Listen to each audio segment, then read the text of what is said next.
Hello students and welcome back to our YouTube channel Vidyam. आज हम करने वाले हैं हमारा aggregate demand and related concepts वाला चैप्टर। सो भैया देखो, अभी तक हमने मनी एंड बैंकिंग वगैरह तक सब खत्म कर लिया था, ठीक है। इंडियन इको भी स्टार्ट करी है। अब हम करेंगे एडीएस वाला चैप्टर, जिसके अंदर आज से एडीएस वाला यूनिट हम शुरू करेंगे। थोड़ा सा डिफिकल्ट यूनिट लगता है, समझ तुम लोग को नहीं आता है, थोड़ा कम आता है, न्यूमेरिकल डिफिकल्ट लगते हैं, पर मैं इजीएस्ट मैनर में सब समझाऊंगी। पूरा वन शॉट में एक एक टॉपिक कवर करूंगी, कुछ छोड़ूंगी नहीं, ठीक है। हर चीज कवर होगी। थोड़ा लंबा हो सकता है लेक्चर, मुझे काफी बार तुम लोग कमेंट करते हो कि मैम बहुत लंबा लेक्चर है, लेकिन क्या हो जाएगा, क्या हो जाएगा। एक चैप्टर 1 घंटे का बनता है ना। एक चैप्टर 1 घंटे का बनता है, इतना तो तुम सुन ही सकते हो, इतना तो सुन सकते हो ना। मैं इतना गारंटी करवा रही हूँ, समझ अच्छे से आएगा। मुझे ये कभी कमेंट नहीं आता कि मैम समझ नहीं आया, ये कभी नहीं आता। मुझे अभी रिसेंटली कमेंट आया कि मैम आप कहते हो कि डाउट पूछ लो, पर मैं आपसे डाउट क्या पूछूं, मुझे तो सब पहली बार में समझ आ गया। आउट ऑफ सिलेबस पूछ लूं मैम, मुझे ये कमेंट आता है। क्यों? क्योंकि मैं इत्मीनान से समझाती हूँ, थोड़ा लंबा समझाती हूँ,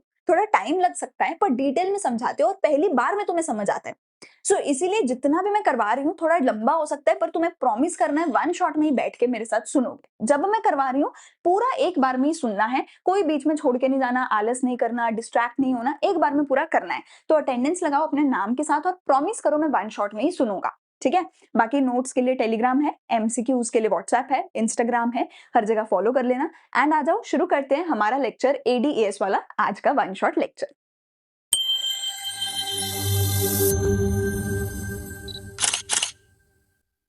तो स्टार्ट करते हैं हमारे लेक्चर को, एडीएएस के चैप्टर को। देखो बेटा, मैं ना बिल्कुल बेसिक से तुम्हें पढ़ाऊंगी, ठीक है। मैं बिल्कुल इन डेप्थ जाके सारी चीजें समझाऊंगी, बिकॉज ये इंडियन इको नहीं है कि रट्टा मार के चले जाओगे। एडीएएस में से, पूरी ही मैक्रो में से एंड स्पेशली इस यूनिट में से अंडरस्टैंडिंग बेस्ड क्वेश्चन आते हैं। तुम्हें ना समझना पड़ेगा ये चीज क्या है, इसका मतलब क्या है, ये क्यों है, कहाँ पे इसको कनेक्ट करना है, तभी जाके आंसर कर पाओगे, वरना रट्टा मार के नहीं कर पाओगे। तो मैं तुम्हें इन डेप्थ जाके बेसिक से सब कुछ समझाऊंगी, ठीक है।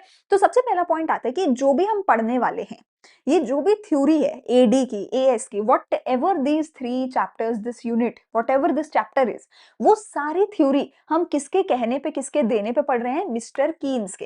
ये जो हमारी पूरी थ्योरी है, कीन्स की थ्योरी है, KEYNES, मिस्टर कीन्स की थ्योरी है। नंबर 2, ये पूरी की पूरी हमारी जो थ्योरी है वो शॉर्ट रन की थ्योरी है। तुमने 11th में पढ़ा होगा, एक शॉर्ट रन होता है, एक लॉन्ग रन होता है। तो ये जो भी हम पढ़ रहे हैं वो सारा शॉर्ट रन के अंदर ही हम पढ़ रहे हैं। शॉर्ट रन के अंदर हमारी एक फ्री मार्केट है।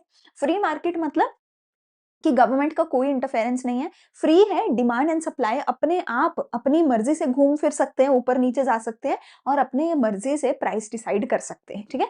फ्री मार्केट है, ठीक है, जिसके अंदर हम नेशनल इनकम, एम्प्लॉयमेंट, सब कुछ हम फाइंड आउट करेंगे। और ये सब कुछ किस पे डिपेंड करेगा? एडी और एएस पे डिपेंड करता है, ठीक है। क्योंकि एडी और एएस फ्री मार्केट में फ्लक्चुएट होते हैं, प्राइस डिसाइड करते हैं, उस पे ही इनकम, एम्प्लॉयमेंट डिसाइड होती है, ठीक है। तो ये शॉर्ट रन में हम ये सब कुछ पढ़ने वाले हैं, ठीक है। और किसकी दी हुई थ्योरी है? कीन्स की दी हुई थ्योरी है। ये क्यों पढ़ा रही हूं मैं? क्योंकि इसके ऊपर क्या बनता है? एमसीक्यू, ठीक है, कि किसने दी है, शॉर्ट रन है या लॉन्ग रन है, कीन्स की है, ठीक है। सीयूईटी में ये एमसीक्यू बहुत पूछे जाते हैं, सीयूईटी का बहुत फेवरेट है ये, ठीक है। अच्छा जी, अब हम दो चीजें पढ़ेंगे, पहले पढ़ेंगे एडी, फिर पढ़ेंगे एएस। तुमने 11th तक भी डिमांड और सप्लाई पढ़ा होगा। डिमांड का सिंपल मतलब होता है कि लोग कितना सामान खरीदना चाहते हैं इकोनॉमी के अंदर। अब वही चीज एग्रीगेट डिमांड है, तो उसका क्या मतलब है? पूरे देश में जितने भी लोग हैं, वो जितने भी टाइप ऑफ सामान खरीदेंगे, उस पूरे सामान को प्लस कर दो। चाहे एक छोटी सी पिन से लेके बड़े से बड़े एरोप्लेन तक, जिसने भी जो भी खरीदा है एक साल के अंदर, हर चीज की वैल्यू को प्लस कर दो तो एडी आ जाएगा।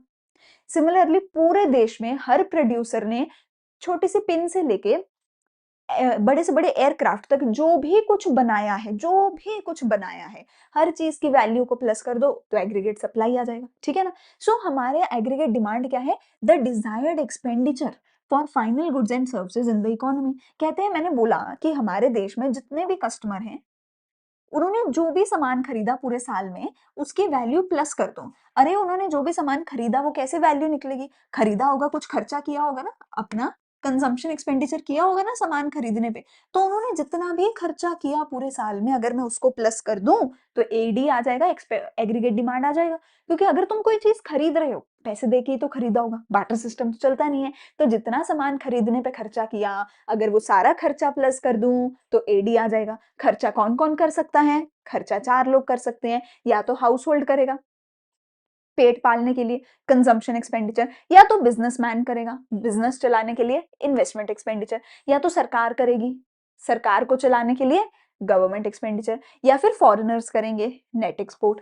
तो टोटल 4 ही हमारे सेक्टर्स होते हैं इकोनॉमी के, वो चारों अपना घर चलाने के लिए, अपने ऑफिस चलाने के लिए खर्चा करते हैं, खर्चा करके कुछ ना कुछ खरीदते हैं, डिमांड करते हैं। तो अगर मैं चारों सेक्टर्स के खर्चे को प्लस कर दूं तो मेरे पूरे देश का एग्रीगेट डिमांड आ जाएगा। अगर मैं चारों सेक्टर के खर्चे को प्लस कर दूं तो एक साल का एग्रीगेट डिमांड निकल के आ जाएगा पूरे साल का। लेकिन हमारी इकोनॉमी में तो 2 ही सेक्टर होते हैं, है ना? तो पहले चारों को पढ़ लेते हैं। कंजम्पशन एक्सपेंडिचर क्या है कि हाउस होल्ड कितना खर्चने को तैयार है ना? हाउस होल्ड की इनकम कितनी है, उस हिसाब से वो कितना खर्चने को तैयार है, वो था कंजम्पशन एक्सपेंडिचर। फिर है बिजनेस, हमारे जो भी बिजनेस है वो कितना एक्सपेंडिचर करना चाहते हैं कैपिटल एसेट्स पे, रॉ मटेरियल पे, जितना भी प्राइवेट एंटरप्राइज खर्चा करना चाहते हैं वो इन्वेस्टमेंट एक्सपेंडिचर है। ठीक है, अभी के लिए इसको छोड़ दो, आगे पढ़ेंगे इसको। ठीक है, फिर गवर्नमेंट जो खर्चा करना चाहती है वो गवर्नमेंट का एक्सपेंडिचर है। एंड फॉरेनर्स जो खर्चा करना चाहते हैं डिमांड मतलब एक्सपोर्ट माइनस इंपोर्ट करके, वो नेट एक्सपोर्ट आएगा। लेकिन हमारी इकोनॉमी में तो 2 ही सेक्टर हैं, क्योंकि मेरी तो शॉर्ट रन है, मेरी तो फ्री मार्केट है। क्योंकि फ्री मार्केट है तो गवर्नमेंट नहीं आ सकती, गवर्नमेंट इंटरफेयर नहीं कर सकती। और क्योंकि हमारी क्लोज्ड इकोनॉमी है तो इसलिए फॉरेन ट्रेड भी हमारा नहीं हो रहा, इंपोर्ट एक्सपोर्ट भी नहीं हो रहा। तो भैया कीन्स ने तो बोला है कि 2 ही सेक्टर है मेरी इकोनॉमी में। तो इसीलिए हम क्या बोलते हैं कि मेरा जो एग्रीगेट डिमांड है वैसे तो वो C प्लस आई प्लस जी प्लस एक्स माइनस एम के बराबर है। अच्छा, C प्लस आई प्लस जी प्लस एक्स माइनस एम ये क्या है? हमारे एक्सपेंडिचर मेथड का फॉर्मूला है नेशनल इनकम के। तो कहता है वैसे तो एग्रीगेट डिमांड इस एक्सपेंडिचर मेथड के बराबर है, वैसे तो एग्रीगेट डिमांड इस एक्सपेंडिचर मेथड के बराबर है, इस नेशनल इनकम के बराबर है। लेकिन हमारे पास तो 2 ही सेक्टर है ना, मतलब हम अज्यूम कर रहे हैं, अरे एक्चुअल में तो 4 ही होते हैं, पर तुम्हें पढ़ाने के लिए मैं अज्यूम कर रही हूँ कि हमारे पास तो 2 ही सेक्टर हैं। तो मैं क्या करूंगी, इन पीछे वाले दोनों सेक्टर्स को रिमूव कर दूंगी और बोलूंगी कि 2 सेक्टर वाली अगर इकोनॉमी है तो एग्रीगेट डिमांड सिर्फ सी और आई पे ही निर्भर है, सिर्फ और सिर्फ कंजम्पशन एक्सपेंडिचर और इन्वेस्टमेंट एक्सपेंडिचर है मेरी इकोनॉमी में, और कोई खर्चा है ही नहीं। 2 ही लोग हैं डिमांड करने वाले, 2 ही लोग हैं डिमांड करने वाले, या तो हाउस होल्ड है या तो बिजनेस है।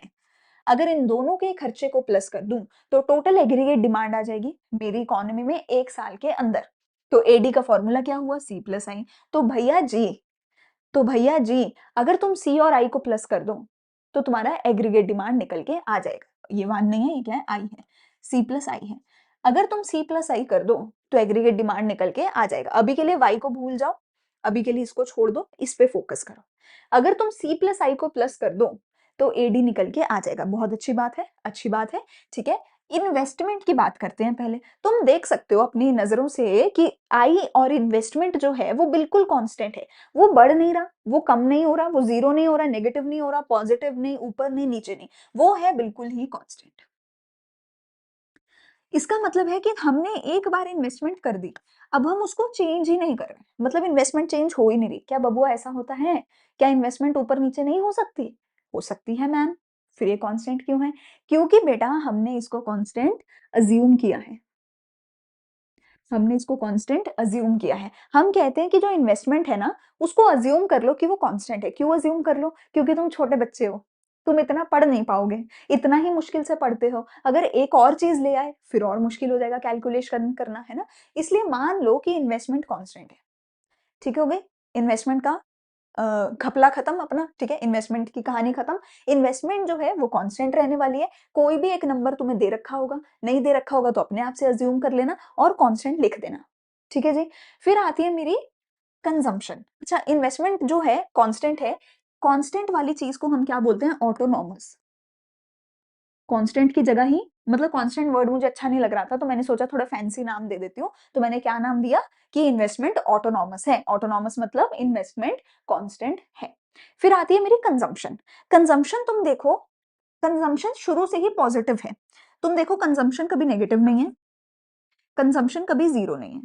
कंजम्पशन शुरू ही पॉजिटिव से हो रही है और फिर बढ़ती जा रही है, बढ़ती जा रही है, बढ़ती जा रही है, बढ़ती जा रही है। ठीक है ना? अच्छा जी, तीसरी चीज तुम देखो, C प्लस आई कर रहे हो तो एडी निकल रहा है, 20 प्लस 20 40, ये करो तो ऐसे अगला, ठीक है ना? कि इन दोनों को प्लस करते जाओगे तो ये निकलता जाएगा, तो C प्लस I करते जाओगे तो AD निकलता जाएगा, ठीक है जी? लेकिन C के बारे में थोड़ी-सी बातें करते हैं। C जो है वो नेगेटिव नहीं हो सकता। सी क्या है? कंजम्पशन, हाउसहोल्ड की फाइनल कंजम्पशन एक्सपेंडिचर, है ना? वो नेगेटिव नहीं है, जीरो नहीं है, वो सीधा पॉजिटिव है। अरे कंजम्पशन कभी नेगेटिव में हो सकती है? कंजम्पशन नेगेटिव का मतलब हुआ कि तुम पैसा भी दे के आ रहे हो और सामान भी दे के आ रहे हो, यही मतलब हुआ? ऐसा तो नहीं है। अगर पैसा दे के आते हो, बदले में 20 रुपए का सामान लेके आते हो, पैसा दे के आते हो, 25 रुपए का सामान लेके आते हो, 35 रुपए का सामान लेके आते हो, तो कंजम्पशन नेगेटिव तो नहीं हो सकती। क्या कंजम्पशन कभी जीरो हो सकती है? कि तुम कुछ खर्चा कर ही नहीं रहे। क्या तुम्हारी ज़िंदगी में एक भी दिन ऐसा गया है जिस जिस दिन तुमने खर्चा ना किया हो? नहीं है। भाई तुम पानी पी रहे हो, बिजली का इस्तेमाल कर रहे हो, आने-जाने के लिए कुछ ना कुछ खर्चा होता है, रोटी का खर्चा होता है। एक भी दिन पूरा दिन भूखे नहीं मरे होगे, है ना? अगर व्रत भी रखते हो, तो उस दिन भी बिजली का, किसी न किसी चीज़ का इस्तेमाल कर रहे हो। तो कोई भी दिन हमारी ज़िंदगी का ऐसा नहीं जाता, जब हम खर्चा नहीं करते। अगर गरीब से गरीब इंसान भी है, तो भी ज़िंदा रहने के लिए बेसिक खर्चा करता है रोटी का, पानी का, कपड़ा, मकान, है ना? रोटी, कपड़ा, मकान। तो क्योंकि ज़िंदा रहने के लिए बेसिक खर्चा करना पड़ता है, तो कंज़म्पशन कभी ज़ीरो नहीं हो सकती। इवन इफ तुम्हारी इनकम ज़ीरो है, वाई का मतलब क्या होता है? इनकम। इतना तो पता होगा 12th में हो कि इनकम को वाई से डिनोट किया जाता है, आय से नहीं, है ना? सो वाई इज़ इनकम। इनकम बोलूँ या मैं नेशनल इनकम बोलूँ हमारे केस में, माइक्रो में यही चीज़ इनकम होती है, मैक्रो में यही चीज़ नेशनल इनकम हो जाती है। ठीक है? सो अगर मैं देखूँ जब मेरी इनकम ज़ीरो है, जब मैं कुछ कमा ही नहीं रही, मेरी जेबें खाली हैं, फिर भी मैं खर्चा तो कर रही हूँ। अरे खर्चा कहाँ से करूँगी अगर कमा ही नहीं रही? क्यों भाई सेविंग नहीं है मेरे पास? बाप-दादा कुछ तो छोड़ के गए होंगे मेरे लिए, या खुद ने कुछ तो सेविंग करी होगी। तो कहते हैं कि जब हम नहीं कमा रहे, जब हम अर्न नहीं कर रहे, तब भी खर्चा तो कर रहे हैं पेट पालने के लिए, अपनी जेब से ना करें। बाप-दादा छोड़कर गए होंगे, कुछ तो सेविंग होगी मेरी, तो उस सेविंग में से खर्चा करेंगे, पर खर्चा करेंगे वरना मर जाएँगे। तो ज़िंदा रहने के लिए सेविंग्स में से खर्चा करेंगे। Even if income is zero, consumption can never be zero. क्या बोला? Even if income is zero, consumption of household, है ना? Can never be zero. तो जब ज़ीरो इनकम है उस टाइम सेविंग में से खर्चा करते हो, पर खर्चा करते हो। फिर जैसे-जैसे इनकम बढ़ती चली जाती है, तो तुम खुश होते चले जाते हो। फिर तुम पापा की परी बन जाते हो। फिर तुम खर्चे बढ़ाने लग जाते हो, तुम्हारी ज़रूरतें बढ़ने लग जाती हैं। फिर खाना खाना है, अच्छा खाना, और अच्छा और अच्छा और अच्छा। तो इनकम बढ़ती जाएगी, खर्चे बढ़ते जाएँगे, पर इनकम ज़ीरो भी हो जाएगी तो भी बेसिक खर्चा तो होगा। मतलब कि अगर इनकम ज़ीरो है तो तुम्हारा 20 रुपीज़ का फिक्स्ड खर्चा होगा, फिक्स्ड 20 रुपीज़ का। और अगर क्योंकि ये फिक्स है, तो इसका नाम भी क्या है? ऑटोनॉमस है। तो इसका नाम भी क्या है? ऑटोनॉमस है। So when income is zero, even at that time consumption is positive because consumption cannot be zero। पर जब इनकम जीरो है उस टाइम जो बेसिक खर्चा कर रहे हो जिंदा रहने के लिए, वो खर्चा फिक्स होगा। और इसीलिए इस वाले खर्चे को हम क्या बोलते हैं? सी बार। इस वाले खर्चे को क्या बोलते हैं? सी बार। और इसका नाम क्या होता है? Autonomous consumption expenditure. Autonomous consumption expenditure. इसके बाद वाले जितने भी होते हैं, इसके बाद वाले जितने भी होते हैं, जैसे ही मेरी इनकम पॉजिटिव में आ जाती है, तो मेरी कंजम्पशन बढ़ने लग जाती है, कंजम्पशन चेंज होने लग जाती है। तो इसके बाद वाली जितनी भी कंजम्पशन होती है, इसका भी एक स्पेशल नाम है। इसको ज़रूर याद रखना क्योंकि ये किसी को याद ही नहीं होता, क्वेश्चन भी इसी पे आता है। इसका नाम क्या है? Induced consumption. ठीक है? तो जब इनकम ज़ीरो, तो जो सबसे पहला पॉइंट है कंजम्पशन का, उसका नाम होता है ऑटोनॉमस, जिसको सी बार लिखा जाता है। उसके बाद वाले जितने भी कंजम्पशन पॉइंट्स हैं, इन सबको इंड्यूस्ड कंजम्पशन बोला जाता है। हो गई कहानी, आगे चलें? अब देखते हैं इसका ग्राफ। तो इन्वेस्टमेंट तो भैया कांस्टेंट है, इन्वेस्टमेंट तो बढ़ती नहीं है, कम नहीं होती। इन्वेस्टमेंट इसलिए यहाँ से बिल्कुल straight line parallel to X axis है। इन्वेस्टमेंट जो है इट इज ऑटोनॉमस इन्वेस्टमेंट, और ये क्या है? एक straight line parallel to X axis है। कंजम्पशन कभी जीरो नहीं हो सकती, इसीलिए कंजम्पशन ऊपर से शुरू होती है। कंजम्पशन हमेशा वाई एक्सिस से शुरू होती है। It is a positive function of Y. OB is the minimum level of consumption. ये OB minimum level of consumption है कि मिनिमम इतना खर्चा तो करोगे। जब इनकम ज़ीरो है तो भी करोगे और इसीलिए ऊपर से शुरू हुई, पर ऊपर से शुरू होने के बाद बढ़ती ही गई, कंज़म्पशन कभी वापस कम नहीं होती। कंज़म्पशन बढ़ती चली जाती है जैसे ही इनकम बढ़ती है तो, ठीक है? अच्छा, अब मेरा एडी कैसे निकलेगा? सी प्लस आई करके। अगर आई भी पॉजिटिव है, सी भी पॉजिटिव है, तो एडी भी तो हमेशा ऊपर से ही शुरू होगा, एडी भी तो कभी ज़ीरो नहीं हो सकता। आई कभी ज़ीरो हो नहीं सकता, सी कभी ज़ीरो हो नहीं सकता, तो एडी कैसे ज़ीरो हो जाएगा? एडी तो इन दोनों का सम टोटल है, तो वो इनसे भी ऊपर से शुरू होगा, इनसे भी ऊपर से शुरू होगा, तो एडी और भी ऊपर से शुरू होगा और हमेशा पॉजिटिव से शुरू होगा, वाई एक्सिस से शुरू होगा और ऊपर को ही जाता रहेगा। तो ये हो गया एडी का ग्राफ, ऊपर को जाता हुआ, ये हो गया सी का ग्राफ, सी से ऊपर आएगा एडी, ठीक है? और आई का ग्राफ ये हो गया पैरेलल टू एक्स एक्सिस, आई का ग्राफ ये हो गया पैरेलल टू एक्स एक्सिस। चलें आगे, चलें आगे, तुम यहाँ पर देख सकते हो there is a direct relation between AD and income. Income और एडी के बीच में डायरेक्ट रिलेशन है, क्यों?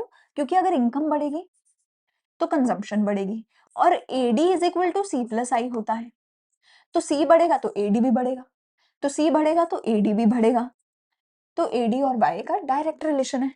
Even at zero level of income consumption कभी जीरो हो नहीं सकती, एक मिनिमम लेवल ऑफ कंजम्पशन होती है जिसको हम ऑटोनॉमस कंजम्पशन कहते हैं। इन्वेस्टमेंट को किसी चीज से फर्क नहीं पड़ता, इनकम कितनी भी हो इनकम, इन्वेस्टमेंट को किसी चीज से फर्क नहीं पड़ता, इसीलिए वो ऑटोनॉमस है। और इन्वेस्टमेंट क्या है? फिक्स्ड है। इन्वेस्टमेंट क्या है? कांस्टेंट है। ठीक है जी, यहाँ पे एडी का कॉन्सेप्ट हो गया खत्म। अब आता है एग्रीगेट सप्लाई। एग्रीगेट सप्लाई का क्या मतलब होता है? एग्रीगेट सप्लाई का मतलब होता है कि एक साल में टोटल कितना सामान प्रोड्यूसर्स ने बनाया है, बना के बाजार में बेचा है। अच्छा जी, अरे अगर किसी प्रोड्यूसर ने सामान बाजार में बेचा है, मतलब अब हम दूसरी साइड की बात कर रहे हैं, अभी तो एज अ कस्टमर बात कर रहे थे कि मैंने खर्चा किया, मेरी डिमांड हो गई, तो खर्चा प्लस कर दिया, डिमांड आ गई। अब प्रोड्यूसर वाली साइड पे आ जाओ कि प्रोड्यूसर ने सामान बनाया, प्रोड्यूसर ने सामान बेचा, सामान बेच के प्रोड्यूसर को क्या मिला? पैसा, रोकड़ा मिला, तो प्रोड्यूसर की जेबें भर गई। तो प्रोड्यूसर की जेब का जाके टोटल कर लो, तो पता चल जाएगा सप्लाई कितनी हुई है। तो प्रोड्यूसर ने अपनी जेब में कितनी टोटल इनकम डाली है, प्रोड्यूसर ने एक साल में कितनी इनकम कमाई है, अगर उसका सम टोटल करती हूँ तो एग्रीगेट सप्लाई आ जाएगा। अगर उसका सम टोटल करती हूँ तो एग्रीगेट सप्लाई आ जाएगा। सो प्रोड्यूसर ने एक साल में कितनी इनकम कमाई है, वो क्या हुई? वो क्या हुई? नेशनल इनकम हुई। समझ आ रही है बात? ठीक है ना? तो sum total of goods and services produced in an economy during a certain period of time, ठीक है? और वो निकलेगी कैसे? नेशनल इनकम से। तो नेशनल इनकम यानी कि इनकम के बराबर होती है एग्रीगेट सप्लाई। तो जो मैं अभी तुम्हें ये वाई पढ़ा रही थी इतनी देर से, इसी वाई का दूसरा नाम क्या है? Aggregate supply. इसी वाई का दूसरा नाम क्या है? एग्रीगेट सप्लाई है, ठीक है ना? Aggregate supply is equal to Y. अच्छा, जो भी तुम्हारा पैसा तुम कमाते हो, जो भी इनकम तुम कमा के अपने घर लाते हो, तुम्हारे माँ बाप पैसा कमाते हैं, घर लेके आते हैं, उसका क्या करते हो? उससे या तो कंजम्पशन करते हो, है ना, बाजार में जाके खर्चा करते हो, कंजम्पशन करते हो, या फिर उस पैसे को सेव कर लेते हो। क्या कोई तीसरा काम कर सकते हो? नहीं कर सकते। या तो कंज्यूम करोगे या तो सेव करोगे, ठीक है ना? तो y is equal to C plus S, aggregate supply या फिर y यानी कि income, it is equal to C plus S. अगर 1000 रुपए कमाया है, 750 खर्चा है, 250 बचाया है, तीसरा काम नहीं कर सकते। तो aggregate supply is equal to C plus S. इसके दो ही पार्ट्स हैं, सी और एस। सी और एस, सी वो वाला हिस्सा है जो तुमने खर्च दिया, एस वो वाला हिस्सा है जो तुमने सेव कर लिया टोटल इनकम में से। तो ये हुई y, ये हुई c, ये हुई s, A S is equal to C plus S. So y income is equal to aggregate supply is equal to C plus S, ठीक है? ये हमारा हो गया फॉर्मूला। अब ये सारी बातें मैं ऑलरेडी समझा चुकी हूँ तुम्हें कि इनकम पहले जीरो होती है, फिर बढ़ती है, बढ़ती है, बढ़ती है, बढ़ती है, बढ़ती चली जाती है। अबे ऐसे ही नहीं बढ़ती, काम करना पड़ता है तभी इनकम बढ़ती है। घर बैठे कोई पैसा नहीं देके जाता, सारी उम्र जीरो पे ही रह जाओगे, काम नहीं करोगे, पढ़ाई नहीं करोगे तो। इसलिए चुपचाप पढ़ लिया करो, ठीक है? ठीक है, तो इनकम पहले जीरो थी, फिर इनकम बढ़ने लग गई। इनकम चाहे जीरो हो जाए, कंजम्पशन कभी जीरो नहीं हो सकती, कंजम्पशन कभी जीरो नहीं हो सकती। So even if income is zero, consumption can never B zero. Eight this point जो कंजम्पशन है वो सी बार यानी कि वो ऑटोनॉमस कंजम्पशन होती है। ये तो मैंने पढ़ा ही दिया था, ठीक है ना। और ये भी मैंने बताया था कि एट दिस पॉइंट जो कंजम्पशन कर रहे हो वो इनकम में से तो नहीं कर रहे हो, क्योंकि इनकम तो है ही नहीं, तो वो कंजम्पशन कहाँ से कर रहे हो? जो भी बाप दादा छोड़ कर गए हैं तुम्हारे लिए, जो भी तुमने अपनी सेविंग कर रखी है वो सेविंग में से कर रहे हो। तो अगर 20 रुपए खर्च किए, इनकम तो आई नहीं, तो 20 रुपए कहाँ से खर्च किए? सेविंग्स में से। तो सेविंग्स -20 हो गई। अगर 25 रुपए खर्च किए, ठीक है, अब देखो, जैसे ही इनकम बढ़ी, जैसे ही इनकम बढ़ी, तुमने अपना खर्चा बढ़ा दिया। Even though eight this point 10 रुपए की ही इनकम थी, पर फिर भी तुमने खर्चा बढ़ा दिया, ठीक है ना। सो अगर इनकम 10 रुपए है, खर्चा 25 रुपए है, तो बाकी का 15 रुपए कहाँ से आया होगा? सेविंग्स में से आया होगा, ठीक है ना। फिर तुम्हारी इनकम हो गई 20 रुपए और खर्चा भी तुमने 5 रुपए बढ़ा दिया। मतलब जो भी ये 10 रुपए की इनकम आ रही है, जो भी 10 रुपए की इनकम आ रही है, उसमें से 5 रुपए तुम सेव करते जा रहे हो, 5 रुपए और खर्च करते जा रहे हो। यहाँ 10 रुपए की इनकम आई, 5 रुपए खर्च किए एक्स्ट्रा और 5 रुपए एक्स्ट्रा सेव किए। फिर से 10 रुपए की इनकम आई, तो 5 रुपए एक्स्ट्रा खर्च किए, 5 रुपए से अपनी सेविंग्स बढ़ाई। फिर से 10 रुपए की इनकम आई, फिर से 5 रुपए खर्चे में डाल दिए, 5 रुपए सेविंग में डाल दिए, ठीक है ना। सो एवरी टाइम तुम्हारी इनकम आती जा रही है, उसमें से कुछ खर्च करते जा रहे हो, कुछ सेव करते जा रहे हो। जैसे ही अगर मैं शुरू से देखूं, अगर शुरू से देखूं तो शुरू में क्या हो रहा है? अगर मैं शुरू से देखूं तो शुरू में क्या हो रहा है? इनकम है जीरो। शुरू में देखूं तो क्या हो रहा है? इनकम है जीरो, कंजम्पशन है पॉजिटिव, सेविंग्स है नेगेटिव। शुरू में अगर मैं देखूं तो इनकम है जीरो, कंजम्पशन है पॉजिटिव, सेविंग्स है नेगेटिव। लेकिन फिर मैंने एक चीज नोटिस करी कि इनकम बढ़ रही है। अच्छा, अगर इनकम बढ़ती है तो वो अपने साथ कंजम्पशन को भी लेके बढ़ती है, सेविंग्स को भी लेके बढ़ती है, ठीक है। तो इनकम जब बढ़ने लगी तो वो जीरो से पॉजिटिव में आ गई। पर even at this point consumption भी बढ़ रही थी, कंजम्पशन भी इंक्रीज हो रही है, ठीक है ना, और सेविंग्स भी इंक्रीज हो रही है, ठीक है ना। लेकिन लेकिन हर स्टेप पे इनकम 10 रुपए बढ़ेगी, तो कंजम्पशन 5 रुपए ही बढ़ेगी, सेविंग्स भी 5 रुपए ही बढ़ेगी। शुरू में कंजम्पशन ज्यादा थी, इनकम कम थी, पर जब भी इनकम बढ़ेगी तो इनकम 10 रुपए बढ़ेगी और कंजम्पशन सिर्फ 5 रुपए बढ़ेगी।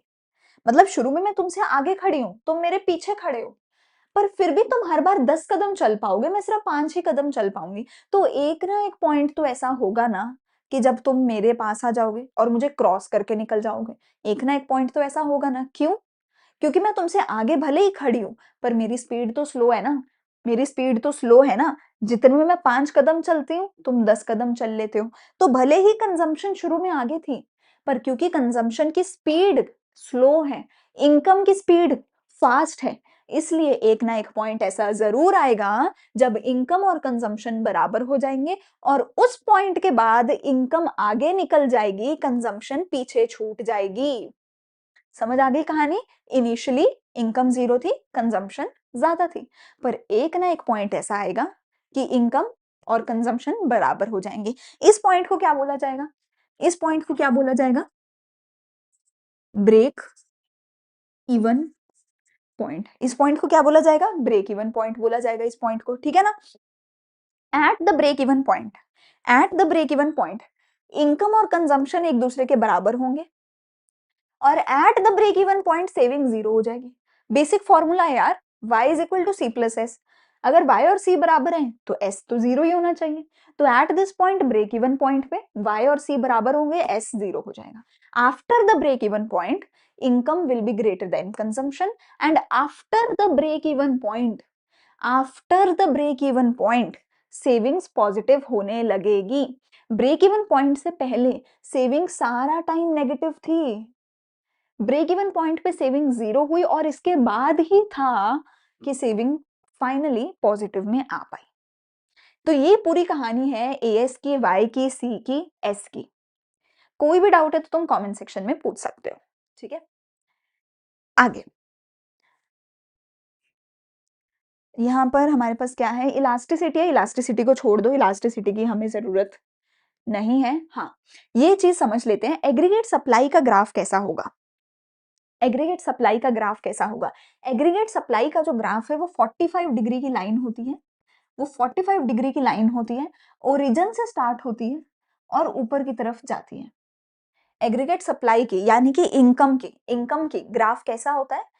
इनकम 0 से शुरू होती है, तो ये ओरिजिन से स्टार्ट होता है और ऊपर की तरफ जाता है कितने डिग्री पे? 45 डिग्री की लाइन पे जाता है, ठीक है?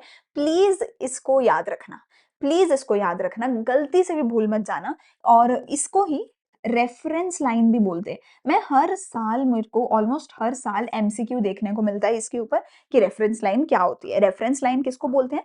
45 डिग्री की लाइन एग्रीगेट सप्लाई इनकम इसके ग्राफ को बोलते हैं। 0 से शुरू होता है, ऊपर को जाता है, ठीक है जी। बस एक लास्ट ग्राफ और बचा है जो तुम्हें अभी तक मैंने नहीं करवाया, वो है सेविंग्स का ग्राफ, ठीक है। तो अब तक तुम्हें पता ही है अभी तक इन्वेस्टमेंट का ग्राफ कैसा होता है, ऐसा straight line parallel to X axis. Aggregate demand का और कंजम्पशन का दोनों का ग्राफ ऊपर से शुरू होता है। एग्रीगेट सप्लाई का ग्राफ 0 से शुरू होता है, पर सेविंग्स का ग्राफ नेगेटिव से शुरू होता है। सेविंग्स का ग्राफ नेगेटिव से शुरू होता है, ठीक है। अगर मैं इस लाइन को यहाँ पे एक्सटेंड करूं और y डैश बनाऊं, तो तुम देख सकते हो सेविंग्स का ग्राफ नेगेटिव से शुरू होगा। जब तक ब्रेक इवन पॉइंट नहीं आता तब तक सेविंग नेगेटिव ही रहेगी। जब ब्रेक इवन पॉइंट आएगा तब सेविंग 0 हो जाएगी, और जब ब्रेक इवन पॉइंट के आफ्टर होगा, after the break even point, savings positive में चली जाएगी। After the break even point savings positive में चली जाएगी, ठीक है ना। So C is a positive function of y, मतलब C जो है y एक्सिस से शुरू होता है, पॉजिटिव रहता है। OB is the minimum level of consumption, ये मिनिमम लेवल ऑफ कंजम्पशन है, C बार है ना, ऑटोनॉमस कंजम्पशन।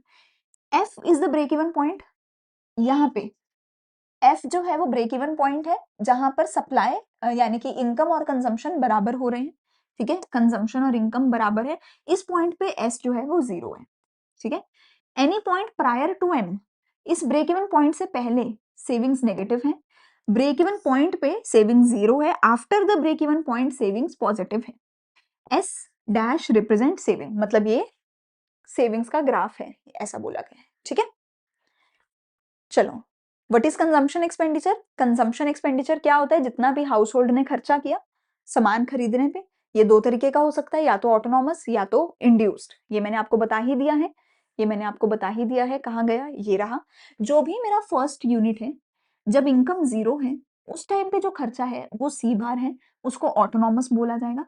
इनकम के बढ़ने पे जितना भी कंजम्पशन तुम कर रहे हो उसको इंड्यूस्ड कंजम्पशन बोला जाएगा, उसको इंड्यूस्ड कंजम्पशन बोला जाएगा, ठीक है। तो ऑटोनॉमस कंजम्पशन कौन सी है? जब 0 लेवल ऑफ इनकम है, सी बार से इसको रिप्रेजेंट किया जाता है, और जो कि इनकम के बढ़ने के साथ साथ बढ़े, और जो कि हमेशा इनकम के बढ़ने के साथ साथ बढ़े, इनकम पे डिपेंडेंट हो, वो इंड्यूस्ड कंजम्पशन कहलाती है। अब कंजम्पशन का हमारे पास एक प्रोपेंसिटी टू कंज्यूम हम पढ़ते हैं। प्रोपेंसिटी टू कंज्यूम का सिंपल मतलब क्या होता है? प्रोपेंसिटी का सिंपल मतलब क्या होता है? बिहेवियर। वैसे तो मैं तुम्हें सारा बिहेवियर पढ़ा ही चुकी हूँ, पर फिर भी एक बार और हम देखेंगे कंजम्पशन का बिहेवियर कैसा होता है, ये पढ़ना है हमें, ठीक है। व्हेन इनकम इंक्रीजेस तो कंजम्पशन इंक्रीजेस, पर कंजम्पशन धीरे धीरे बढ़ती है, इनकम तेजी से बढ़ती है। ये मैं ऑलरेडी आपको समझा चुकी हूँ कि अगर शुरू में कंजम्पशन आगे, इनकम पीछे है, पर इनकम 10 कदम चलेगी, कंजम्पशन 5 कदम, ये फिर 10 कदम, वो 5 कदम, तो इनकम के बढ़ने पे कंजम्पशन बढ़ेगी, पर कंजम्पशन थोड़ा धीरे बढ़ेगी, इनकम फास्ट फास्ट बढ़ती है। क्यों? ऐसा क्यों होता है? क्योंकि इनकम जब भी बढ़ती है तो वो अपने में थोड़ा सा तो कंजम्पशन बढ़ाती है और थोड़ा सा सेविंग्स बढ़ाती है, ठीक है। तो ये सारा कंजम्पशन की बात है। कंजम्पशन आप देख सकते हो, इनकम पहले 0 है, कंजम्पशन पॉजिटिव है जो कि ऑटोनॉमस है, ये सारे इंड्यूस्ड हैं, ठीक है। ग्राफ ऐसा है, ऊपर की तरफ जा रहा है, ठीक है। ये वाली ऑटोनॉमस है और ये पूरी की पूरी इंड्यूस्ड है, ठीक है। कुछ न्यूमेरिकल है आपके पास, न्यूमेरिकल मैं नहीं करवा रही हूँ, वो आप जो है अपने आप से कर सकते हो, पीडीएफ आपको टेलीग्राम पे मिल जाएगा, ठीक है। अब जो मेरा प्रोपेंसिटी टू कंज्यूम होता है, ये दो तरीके का हो सकता है। प्रोपेंसिटी टू कंज्यूम दो तरीके का हो सकता है, या तो आपके पास आएगा एवरेज प्रोपेंसिटी टू कंज्यूम, या फिर आपके पास आएगा मार्जिनल प्रोपेंसिटी टू कंज्यूम, ठीक है, या तो तुम्हारे पास आएगा एपीसी या तो तुम्हारे पास आएगा एमपीसी, ठीक है। दोनों कुछ मतलब बहुत बड़ी चीज नहीं है, कोई तोप नहीं है। एक चीज याद रख लो, जब भी एवरेज है या मार्जिनल है, मतलब जब भी प्रोपेंसिटी है, ओके, सो डिनोमिनेटर में हमेशा वाई आएगा, डिनोमिनेटर में हमेशा वाई यानी कि इनकम आएगा, चाहे ये है चाहे ये है। न्यूमिनेटर में वो आएगा तुम जिसकी बात कर रहे हो, किसकी बात कर रहे हो, कंजम्पशन की, तो न्यूमिनेटर में आएगी यहाँ पे कंजम्पशन, ठीक है। ये तो सेम ही फॉर्मूला हो गए, सेम तो नहीं हो सकते, तो इसका फॉर्मूला है सी अपॉन वाई, तो एपीसी का फॉर्मूला हो जाएगा C upon Y and MPC का फॉर्मूला हो जाएगा delta C upon delta Y, ठीक है। इसके अंदर तुम चेंज देखते हो और इसके अंदर तुम डायरेक्टली सी अपॉन वाई करते हो, एक एक करके समझो। देखो जो एपीसी है उसका मतलब क्या है, एवरेज प्रोपेंसिटी टू कंज्यूम, ठीक है। ये बताता है कि किसी भी लेवल ऑफ इनकम पे कंजम्पशन कितनी है, मतलब कि अगर हमारी इनकम 10 है, कंजम्पशन 12 है, तो इसका रेशो कितना होगा, 12 अपॉन 10, यानी कि एपीसी होगा 1.2, ठीक है। अगर इनकम 30 है, कंजम्पशन 24 है, तो फॉर्मूला क्या होगा, 24 अपॉन 30, एपीसी कितना आ जाएगा 0.8, ठीक है। तो एपीसी कितना बताती है, ratio of consumption upon income at any level of income, ठीक है। तो एपीसी का फॉर्मूला क्या है, सी अपॉन वाई, ठीक है, बहुत सिंपल सी चीज है। एपीसी अगर तुम देखो, ग्राफ छोड़ दो, तुम्हें वैसे ग्राफ की जरूरत नहीं है, एपीसी को अगर तुम सिंपली देखो तो एपीसी जो है लगातार इंक्रीज हो रही है, एपीसी जो है वो लगातार इंक्रीज हो रही है। एपीसी की वैल्यू कहां से कहां तक जा सकती है, एपीसी नेगेटिव नहीं हो सकती, APC can never B negative, APC कभी नेगेटिव नहीं हो सकती, क्यों नहीं हो सकती, ना तो कंजम्पशन कभी नेगेटिव होगी, ना तो इनकम कभी नेगेटिव होगी, तो एपीसी नेगेटिव कैसे हो जाएगी, ठीक है ना। तो एपीसी नेगेटिव नहीं हो सकती, ठीक है जी, बिकॉज कंजम्पशन कभी जीरो नहीं हो सकती, नेगेटिव नहीं हो सकती। APC falls with an increase in the income, जैसे जैसे इनकम बढ़ती जाती है, जैसे जैसे इनकम बढ़ती जाती है तो हमारा डिनोमिनेटर जो है वो बढ़ता चला जाएगा, डिनोमिनेटर जो है वो बढ़ता चला जाएगा, वो बढ़ता बढ़ता बढ़ता बढ़ता हमारी कंजम्पशन यानी हमारे न्यूमरेटर से भी ज्यादा बड़ा हो जाएगा।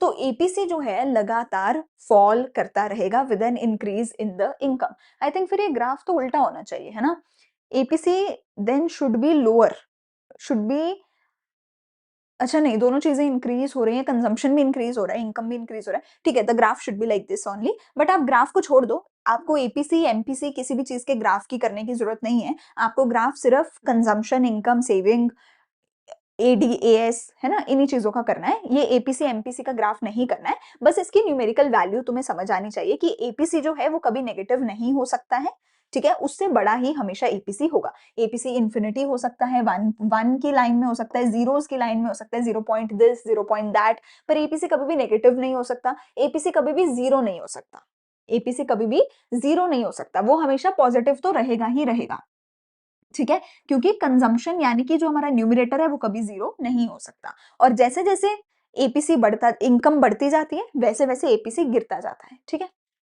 अगला मेरे पास आता है एमपीसी, एमपीसी क्या होता है, delta C upon delta Y, यानी कि मुझे कोई भी दो लेवल ऑफ कंजम्पशन लेनी पड़ेगी, उसको कोई भी दो लेवल ऑफ इनकम के साथ माइनस डिवाइड करना पड़ेगा, मतलब C2 minus C1 divided by Y2 minus Y1 करना पड़ेगा। सो मैं कोई भी दो लेवल उठा लेती हूँ, लेट्स से ये चारों उठा लेती हूँ, तो C2 माइनस C1, 24 माइनस 18 कितना हुआ 6, 30 माइनस 20 यानी कि 10, तो 6 अपॉन 10 यानी कि 0.6। एमपीसी आप देख सकते हो हमेशा कांस्टेंट ही रहता है, एमपीएस भी ऐसे ही कांस्टेंट रहेगा, मैं समझाऊंगी। एमपीसी जो है लगातार वो हमेशा कांस्टेंट रहेगा, बिकॉज हमारी एक टेंडेंसी होती है कि जितनी भी हमारी इनकम है उसका एक फिक्स परसेंटेज ही हर महीने कंज्यूम करें, एक फिक्स परसेंटेज ही सेव करें। सो हम हमेशा एक सर्टेन परसेंटेज ही, कि अगर मेरी इनकम हमेशा 10 रुपए से बढ़ेगी, मैं हमेशा 6 रुपए खर्च करूंगी, हमेशा 4 रुपए सेव करूंगी, इसलिए जो एमपीसी है वो कॉन्स्टेंट ही रहता है, ठीक है, एमपीसी जो है वो कांस्टेंट ही रहता है। पर एमपीसी की अगर मैं वैल्यूज की बात करूं तो एमपीसी जीरो हो सकता है, अगर when C does not increase with increase in Y, मतलब एमपीसी जीरो हो सकता है, एमपीसी 1 हो सकता है, एमपीसी लेस देन 1 भी हो सकता है, ठीक है, एमपीसी हमारा 0 और 1 के बीच में लाई कर सकता है, ठीक है। हाँ ठीक है जी? तो एमपीसी जो है 0 और 1 के बीच में लाई कर सकता है। हमारे पास एक कंजम्पशन फंक्शन का फॉर्मूला आता है, वो क्या है? C is equals to A bar plus B into Y. C is equals to A bar plus B into Y. A bar की जगह कई बार तुम्हारी बुक्स में C बार भी लिखा होगा, majorly most of the books में C बार लिखा होता है, प्लस B इंटू वाई। यहाँ पर तुम्हें पता है जो तुम्हारी C है वो है टोटल कंजम्पशन, C बार क्या है? ऑटोनॉमस कंजम्पशन, C बार तो मैं शुरू से बताती आ रही हूँ। Y क्या है? तुम्हारी इनकम, ये भी मैं बताती आ रही हूँ। बी है जो नई चीज आई है, बी का मतलब क्या होता है? एम पी सी। बी का मतलब क्या होता है? M P C. अच्छा, इस फॉर्मूला को ना दिमाग में बिठा लेना, जितना अच्छे से बिठा लोगे उतना बेहतर रहोगे, क्योंकि इस पे सवाल बनेगा ही बनेगा। मतलब जो भी सवाल बनेगा, जो भी न्यूमेरिकल बनेगा, उसमें इसका यूज होता ही होता है मेजरली। ठीक है, तो फॉर्मूला क्या है? C is equal to C bar plus B by. C क्या है? Total consumption. सी बार क्या है? ऑटोनॉमस कंजम्पशन, जो जीरो इनकम पे होती है। वाई क्या है? इनकम। बी क्या है? एनपीसी। ये फॉर्मूला क्या बताता है? ये फॉर्मूला बताता है कि मान लो इनकम जीरो है। ये फॉर्मूला कहता है कि मान लो इनकम जीरो है, तो ये वाली चीज तो जीरो हो गई, तो कंजम्पशन किसके बराबर होगी? ऑटोनॉमस कंजम्पशन के बराबर होगी। सिंपल सी बात है, अगर इनकम जीरो है तो ये तो जीरो हो जाएगा, तो कंजम्पशन ऑटोनॉमस के बराबर होगी, दैट्स इट। पर अगर इनकम पॉजिटिव है, अगर इनकम बढ़ रही है, तो यहाँ पर भी इनकम में कुछ वैल्यू होगी। तो कहता है जैसे ही इनकम बढ़ेगी, उसके साथ कंजम्पशन भी बढ़ेगी कुछ सर्टेन अमाउंट से। कंजम्पशन कितनी बढ़ेगी? कंजम्पशन उतनी ही बढ़ेगी जितना तुम्हारा एमपीसी होगा। समझ रहे हो? मतलब अगर एमपीसी 0.6 है, यानी कि एमपीसी 60% है, तो यानी कि तुम्हारी इनकम जितनी भी होगी, उसका 60% और एडिशनल तुम कंज्यूम करोगे, over and above the autonomous consumption. ठीक है, अगर तुम कैलकुलेट करके देखना चाहो तो किसी भी पॉइंट पे करके देख भी सकते हो, किसी भी पॉइंट पे करके देख भी सकते हो। जैसे कि अगर हम यहाँ पे बात करें, मैं कहती हूँ कि जब मेरी इनकम 20 है, अब मुझे ये नहीं पता कि ये कितना है। ओके, लेट्स से मुझे ये नहीं पता, मैं कहती हूँ मेरी इनकम 20 है अगर, तो मेरी कंजम्पशन कितनी है मुझे ये फाइंड आउट करना है। ठीक है, तो मुझे पता है कि मेरी ऑटोनॉमस कंजम्पशन कितनी? 6। इनकम कितनी? 20। और जितना भी मेरी इनकम है उसका 60%, यानी उसका 0.6 मैं कंज्यूम करती हूँ। जितनी भी इनकम है उसका 0.6 मैं कंज्यूम करती हूँ, एमपीसी है। तो C is equals to 20 into 0.6, 12 plus 6 equal to 18। तो मेरा C जो है वो 18 आ जाएगा, और ये तुम यहीं पर देख ही सकते हो कि हमारा जो C था वो 18 था। ठीक है जी, ठीक है जी। तो ये है हमारा फॉर्मूला कंजम्पशन फंक्शन का, ये है हमारा फॉर्मूला कंजम्पशन फंक्शन का, C बार प्लस बी वाई। कोई भी क्वेश्चन वगैरह है तो वो तुम सॉल्व कर सकते हो पीपीटी में से अपने आप। ठीक है, अगला है सेविंग्स फंक्शन। अब सेविंग्स का भी सारा कुछ सेम है, सेविंग भी दो तरीके की होगी, एपीएस और MPS, average propensity to save, marginal propensity to save. APS का फॉर्मूला क्या होगा? S upon Y. ठीक है, वही किसी भी पॉइंट की सेविंग उठाओ, divide by income, saving divide by income, saving divide by income. ठीक है, अब एपीएस की वैल्यूज क्या क्या हो सकती हैं अगर मैं देखूं, तो APS can never be equal to और greater than 1। APS can never be equal to और ग्रेटर देन 1। क्यों? क्योंकि एपीएस का फॉर्मूला होता है एस अपॉन वाई। ठीक है, अगर मैं कहती हूँ एपीएस इक्वल टू 1 है, इसका मतलब एस इक्वल टू वाई है। अगर एस इक्वल टू वाई है तो कंजम्पशन कितना हो जाएगा? जीरो हो जाएगा। क्या कंजम्पशन जीरो हो सकता है? नहीं हो सकता, नहीं हो सकता है ना। तो फिर इसलिए एस इक्वल टू वाई कभी हो ही नहीं सकता, इसलिए ये कभी 1 हो ही नहीं सकता, या ग्रेटर देन 1 नहीं हो सकता। सेविंग्स कभी भी ग्रेटर देन इनकम नहीं हो सकती। तो एपीएस हमेशा जो है जीरो आ सकता है, नेगेटिव सा हो सकता है, पर एपीएस कभी भी जो है ग्रेटर देन 1 नहीं हो सकता, या इक्वल टू 1 नहीं हो सकता। ठीक है, अगला मेरे पास आता है एमपीएस। अगला मेरे पास आता है एमपीएस। तो एमपीएस की हमारे पास फॉर्मूला क्या है? बहुत सिंपल सा फॉर्मूला है एमपीएस का, delta S upon delta Y, change in savings upon change in income, delta S upon delta Y. और ये भी हमारा एमपीएस भी हमारा जो है कांस्टेंट एकदम रहता है। ठीक है, एमपीएस भी जो हमारा कांस्टेंट रहता है। फिर मेरे पास आती है सेविंग्स फंक्शन। सेविंग्स फंक्शन का फॉर्मूला क्या होता है? कंजम्पशन फंक्शन का फॉर्मूला था C bar plus B Y. Savings function का फॉर्मूला भी हम वहीं से डिराइव करते हैं। सेविंग्स फंक्शन का फॉर्मूला क्या होता है? सी बार की जगह बना दो माइनस सी बार, बी की जगह बना दो 1 माइनस बी इंटू वाई। देखो, जब इनकम जीरो होती है, उस टाइम पे कंजम्पशन कितनी होती है? सी बार के बराबर होती है ना? उस टाइम पे कंजम्पशन जो भी होती है सी बार के बराबर होती है, ठीक है? लेकिन जब सेव इनकम है ही नहीं तो कंजम्पशन कहाँ से करते हो? उस टाइम पे जो भी कंजम्पशन करते हो वो सेविंग्स में से करते हो। तो जब इनकम 0 होती है, तो कंजम्पशन और सेविंग ना बराबर होते हैं, पर कंजम्पशन पॉजिटिव होती है, सेविंग्स उतना ही सेम अमाउंट से नेगेटिव होती है। तो सेविंग्स उस टाइम पे कितनी होती है? माइनस सी बार के बराबर होती है। ठीक है? तो सी यहाँ पे माइनस सी बार। एक और यहाँ पर तुम फॉर्मूला याद कर लो, वो फॉर्मूला क्या है? MPC plus MPS equal to 1। APC plus APS equal to 1। APC का फॉर्मूला क्या होता है? C upon Y. एपीएस का फॉर्मूला क्या होता है? S upon Y. और एपीसी प्लस एपीएस को प्लस करोगे तो 1 आएगा। सिमिलरली एमपीसी प्लस एमपीएस करोगे तो 1 आएगा। ठीक है? अब यहां पर देख लो भैया, अगर यहां पर हमारा जो एमपीसी है वो बी है कंजम्पशन फंक्शन में, तो सेविंग्स फंक्शन में मैं क्या करूंगी? एमपीएस के लिए 1 माइनस बी कर दूंगी। अगर मैं 1 माइनस बी कर दूंगी तो एमपीएस आ जाएगा। ठीक है ना? MPC plus MPS equal to 1 है। एमपीसी को मैं बी लिख रही हूँ अपने कंजम्पशन फंक्शन में, तो एमपीएस कैसे निकालूंगी? 1 माइनस बी करके। तो सेविंग्स फंक्शन में मैंने 1 माइनस बी लिख दिया, y तो एज इट इज ही रहेगा। तो अगर मुझे कंजम्पशन निकालनी है किसी भी पॉइंट पे, मैं फॉर्मूला क्या लगाऊंगी? सी bar plus B into Y. पर अगर मुझे सेविंग्स निकालनी है किसी भी पॉइंट पे, तो मैं क्या करूंगी? Minus C bar plus 1 minus B. 1 minus B क्या है? एमपीएस है ना, into Y, multiply by Y. ठीक है? So minus C bar plus 1 minus MPC into Y. ठीक है? ये हमारे रिलेशनशिप्स तुम देख सकते हो कि जो एपीसी प्लस एपीएस है वो 1 हो सकता है, एमपीसी प्लस एमपीएस है वो 1 हो सकता है। मैंने यहाँ पे अलग अलग नंबर्स लेके वहां पे आपको अलग अलग वैल्यूज निकाल के दिखाई हुई हैं ताकि तुम्हें थोड़ा अंदाजा हो जाए। ठीक है जी? बस दैट्स इट। ये सारी चीजें मैंने करवा दी है। आगे कुछ एक न्यूमेरिकल्स आपको मिल जाएंगे, ये न्यूमेरिकल्स आप अपने आप से कर लेना। इसके बाद थोड़ा सा हमारे पास थ्योरेटिकल पोर्शन है, एक आध थ्योरी की चीज है, वो मैं जल्दी से आपको समझा देती हूँ। ठीक है?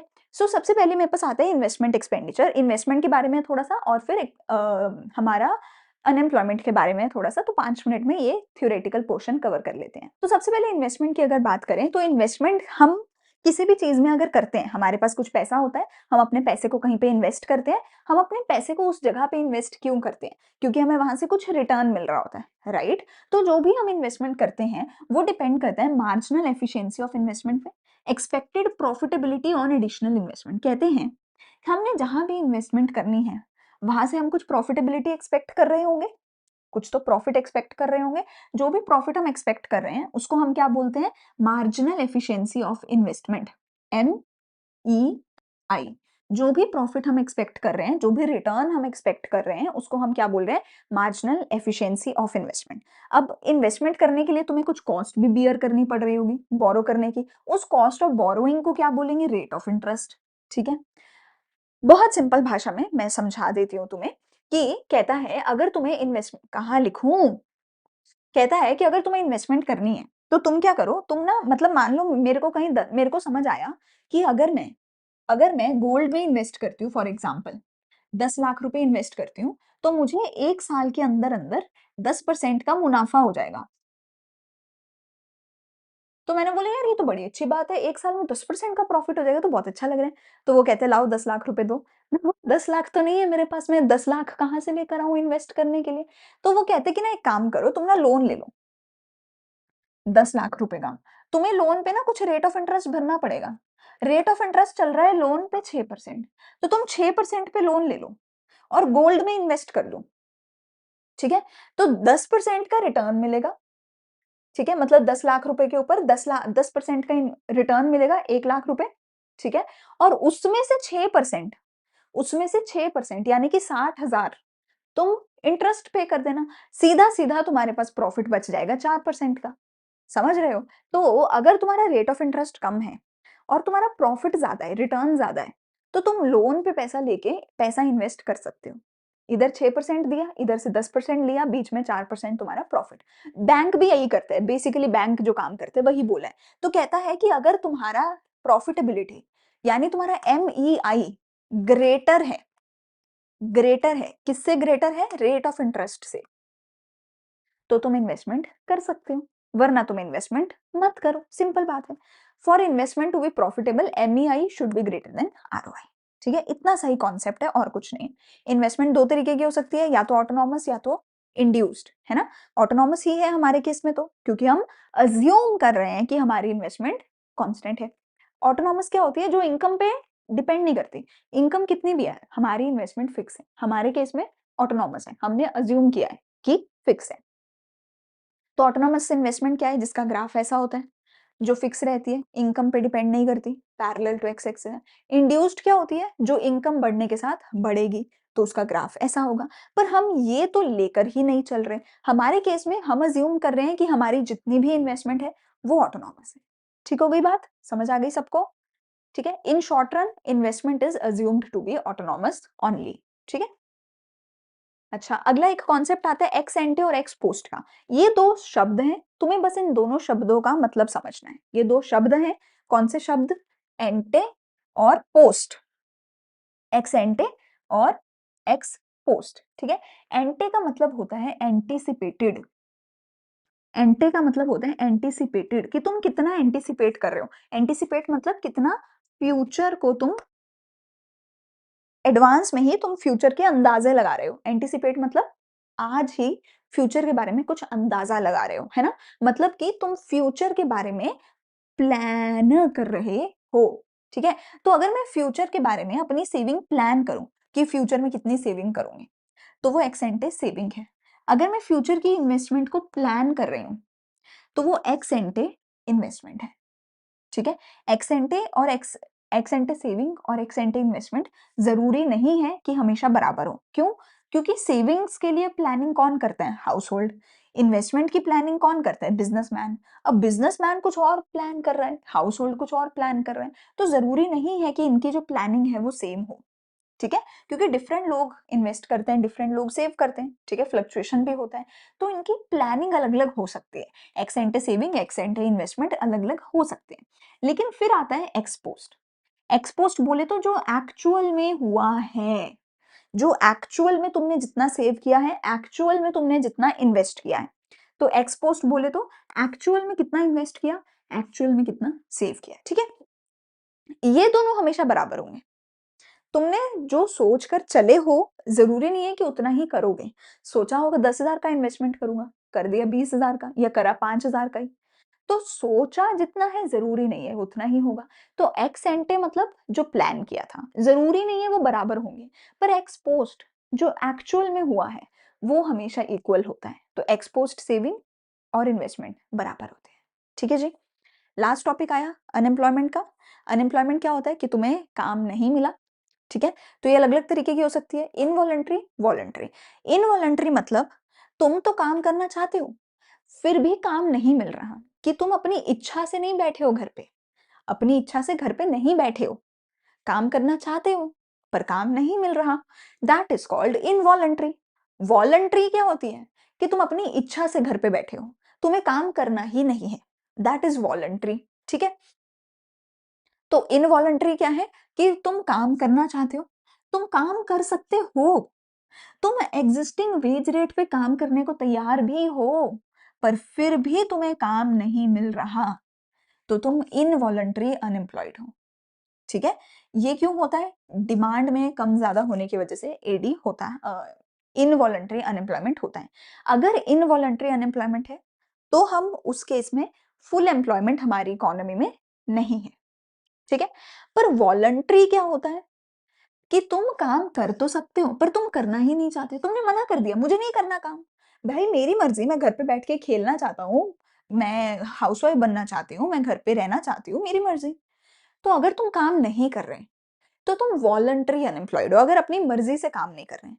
जब अनएम्प्लॉयमेंट का डेटा कैलकुलेट करते हो, तो उसमें इन लोगों को काउंट नहीं करते, उसमें किसको काउंट करते हो, सिर्फ और सिर्फ इन लोगों को।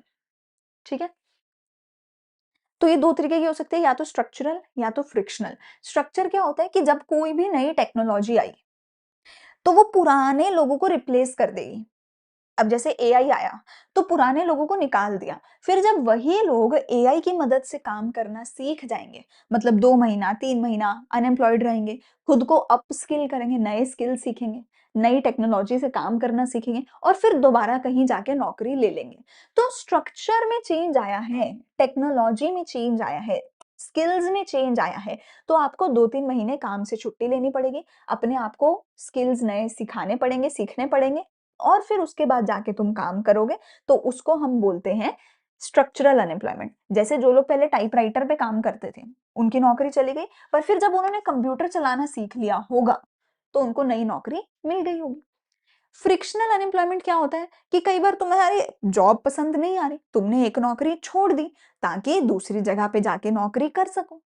अब ऐसा तो नहीं है ना, आज नौकरी छोड़ी, कल दूसरी नौकरी मिल गई, ऐसा तो नहीं होगा। बीच में 1 महीना, 2 महीना, 3 महीना लग सकता है। तो उस दौरान अगर तुम अनएम्प्लॉयड हो, तो तुम फ्रिक्शनली अनएम्प्लॉयड हो, ठीक है? कि तुम एक जगह से दूसरी जगह जाने में तुम्हें टाइम लगा, इन्फॉर्मेशन इकट्ठी करने में टाइम लगा, तो इस बीच में तुम्हें जो भी टाइम लगा वो फ्रिक्शनल अनएम्प्लॉयमेंट है। फुल एम्प्लॉयमेंट कैलकुलेट करने के लिए हमारे देश में कितने लोग काम कर रहे हैं, नहीं कर रहे हैं, वो कैलकुलेट करने के लिए हम सिर्फ इन्हीं लोगों को अनएम्प्लॉयड मानते हैं। ये तो अपनी मर्जी से घर बैठे हैं, तो इनको अनएम्प्लॉयड हम नहीं मानते हैं, ठीक है? सिर्फ इन्हीं को अनएम्प्लॉयड मानते हैं, ठीक है? यहाँ पर मेरा आज का लेक्चर होता है खत्म, थोड़ा लंबा चैप्टर था, ठीक है? लेकिन मैंने हर चीज़ डिटेल में एक्सप्लेन करी है। आज के लेक्चर में से तुम्हें 2-4 ही फॉर्मूलाज़ याद करने हैं, कंजम्पशन फंक्शन का, सेविंग्स फंक्शन का, APC, APS, MPC, MPS, that's it, सिर्फ इतना। एडी और एएस का फॉर्मूला ऑफ कोर्स, ठीक है? इन फॉर्मूलाज़ को अगले लेक्चर में, अगले चैप्टर में हम करेंगे यूज़। आज के चैप्टर में फॉर्मूला समझे हैं, यूज़ अगले चैप्टर में होते हैं। मैं मिलूँगी अगले चैप्टर में, लेकिन तुम लाइक, शेयर, सब्सक्राइब कर देना, कमेंट सेक्शन में मुझे बताना कि तुम्हें लेक्चर कैसा लगा। थैंक यू, बाय बाय, अच्छे से पढ़ाई करते रहो।